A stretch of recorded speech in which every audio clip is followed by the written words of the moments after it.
दलमा wild life sanctuary में 200 करोड़ की पर्यटन परियोजना, बनेगा ग्लास ब्रिज और रोपवे। राज्य के पर्यटन एवं नगर विकास मंत्री सुदीप्तो कुमार सोनू हाल ही में दलमा वाइल्ड लाइफ सेंचुरी पहुंचे, जहां उन्होंने 200 करोड़ रुपए की मेगा पर्यटन परियोजना का निरीक्षण किया। दलमा की प्राकृतिक सुंदरता को देखकर मंत्री प्रफुल्लित नजर आए। मंत्री ने बताया कि यह परियोजना इको सेंसिटिव जोन में पर्यटन सुविधाओं के विकास पर केंद्रित है, जिसमें पर्यटकों के लिए विशेष आकर्षण बनाए जा रहे हैं। परियोजना के तहत हाईटेक पार्किंग, 500 स्क्वायर फीट का रोपवे और हिल टॉप व पिंडराबेड़ा क्षेत्रों का कायाकल्प शामिल है। इसके साथ ही बिहार के राजगीर की तर्ज पर 1-200 फीट लंबा ग्लास ब्रिज भी बनाया जाएगा, जो पर्यटकों को रोमांचक अनुभव प्रदान करेगा।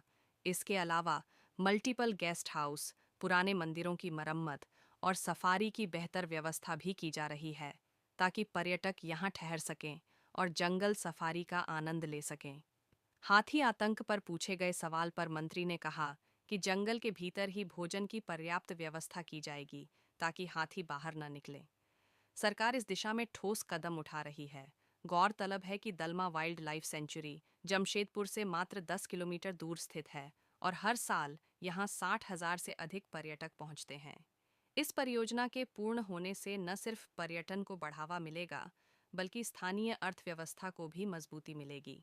दलमा अब तैयार है एक नई पहचान के लिए, पर्यटन, रोमांच और प्राकृतिक सौंदर्य का संगम। फैसिलिटीज़, टूरिस्ट के लिए एमिनिटीज़, इन तमाम चीज़ों को बढ़ाने का एक प्रस्ताव आया था। उसी प्रस्ताव के स्थल निरीक्षण के लिए हम लोग यहाँ पहुँचे थे। माननीय विधायक मंगल कालिंदी जी भी हमारे साथ थे। हम लोगों ने तमाम स्थलों का निरीक्षण किया। ऊपर में हनुमान जी का मंदिर, शिव भगवान का मंदिर और उसके नीचे जो हम लोगों का गेस्ट हाउस है, उसका भी हम लोगों ने निरीक्षण किया। मोटे तौर पर हम लोग यहाँ पर लॉजिंग फैसिलिटी को इंक्रीज़ करने जा रहे हैं।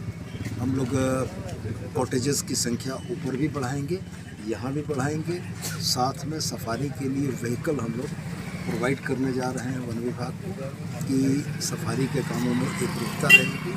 और बाकी जैसी चीज़ें हैं, ग्लास ब्रिज, मंदिर की सीढ़ियों को हमने देखा कि वो बहुत कठिन है, थोड़ा हाइट ज़्यादा है, कहीं पर बहुत छोटे साइज़ में है, तो सीढ़ी, उसका रास्ता, इन तमाम चीज़ों को हम लोग सुधारना चाहते हैं। और इसी सिलसिले में आज हम लोगों गज या हाथी कहीं एक जगह टिक के रहने वाले जीव नहीं है। उनका अपना बना हुआ क्षेत्र है और यह रास्ता, रहने का रहवास जो है उनका, ये कोई 10-20-50 साल का नहीं है, सैकड़ों सालों का है। तो वो क्षेत्र में भ्रमण करते रहते हैं। जब उनका समय इस अश्रेणी में आने का होगा, वो बिल्कुल आएंगे।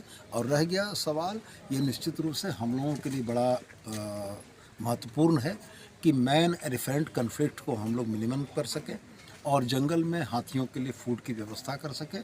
तो वन विभाग इसके लिए कार्यरत है और हम लोग यह प्रयास कर रहे हैं कि टूरिज़्म को बढ़ावा देने के बाद वन विभाग की जो आय है निश्चित रूप से प्राणियों के संरक्षण में खर्च होगी। और हम लोगों का उद्देश्य यही है कि वन के संरक्षण के साथ साथ पर्यटन को भी बढ़ावा दिया जाए और लोगों को एक बेहतर घूमने का मौका देते हुए इस माध्यम से जंगल और वन्य प्राणियों के संरक्षण का संदेश भी दिया जाए। Thank you sir, thank you.